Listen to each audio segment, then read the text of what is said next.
when journalists see themselves as guardians of justice rather than neutral reporters, what happens to the news? Today we're dissecting two identical parliamentary incidents that received vastly different treatment from New Zealand media.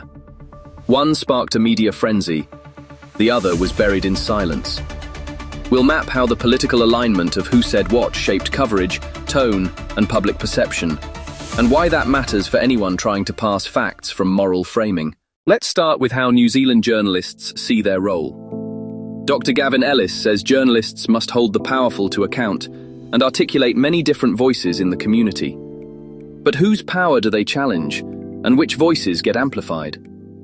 Gail Surgener warns that when media are weak, or dumbed down, important issues go missing. People can be misinformed, and stereotypes are fostered.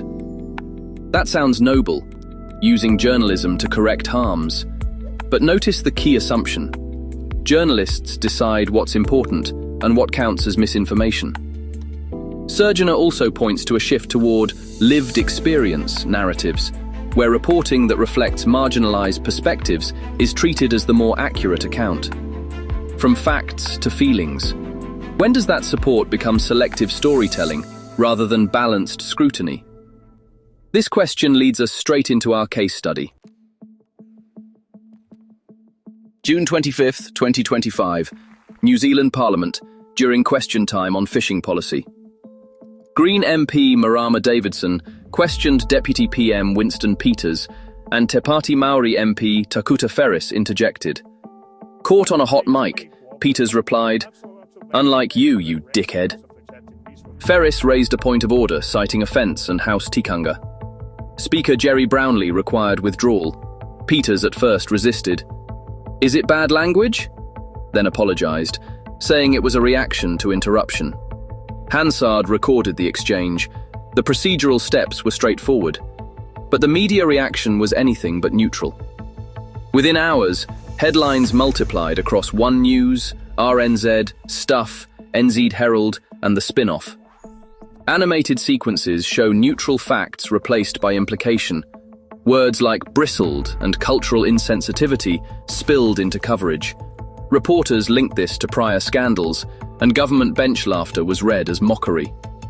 Coverage increasingly framed Peters as part of a pattern of right-wing roughness, rather than as a participant in a routine parliamentary spat. The mechanics were predictable.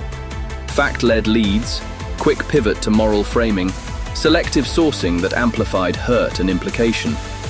A simple insult morphed into a story about systemic disrespect. Contrast that with May 2023.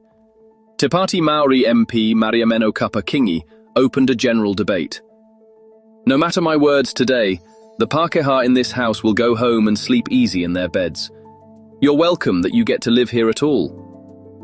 That line generalized non-Maori presence as conditional privilege and could be read as an inflammatory, majority-directed broadside. Hansard transcribed the speech. The material was publicly available.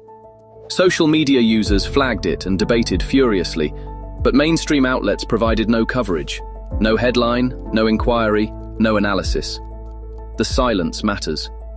When a statement that might offend a majority produces zero mainstream follow-up, it signals a choice. Protect certain voices from scrutiny, or treat them as beyond challenge. The contrast, saturation for Peters, flatline for Kapa-Kingi, reveals editorial decisions about who is granted the megaphone and who is shielded. Here's the anatomy of bias in action. Peters' insult, explosion of coverage, moral framing, and pattern analysis. Kapa-Kingi's generalization, complete mainstream blackout. The difference? One speaker was coded as power, to be challenged, the other coded as a marginalized voice to be amplified or insulated. This is advocacy disguised as news. Spotting the tilt is practical. Check quote ratios, who gets more lines, coverage volume, spike or silence, and loaded implication words like bristled, insensitive, or vicious. Look for missing context, too. Was Hansard quoted evenly? Were alternative voices solicited? The media are indeed the eyes and ears of the public, but when journalists adopt a social warrior stance, they risk shaping opinion instead of informing.